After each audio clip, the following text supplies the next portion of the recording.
Müdafiə Nazirliyi Mərkəzi Hərbi Həkim Komissiyasının sabiq rəisi Rasim Həsənov saxlanılıb. Rasim Həsənov korrupsiya cinayətlərində ittiham olunur. Hazırda sərəncamda olan Tibb Xidməti mayoru Baş prokuror yanında Korrupsiyaya qarşı mübarizə baş idarəsi tərəfindən tutulub. Ona Cinayət Məcəlləsinin müvafiq maddələri ilə ittiham verilib.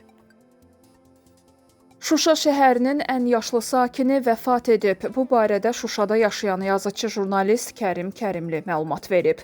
O bildirib ki, şəhərə qayıdaraq yenidən məskunlaşmış ən yaşlı sakin olan Əmir Teymuroğlu Quliyev Şuşada dünyasına dəyişib. İşğaldan qabaq Şuşada avtobus sürücüsü işləyən Əmir Quliyev doğma şəhəri azad olunandan sonra geriyə qayıdan ilk sakinlərdən idi.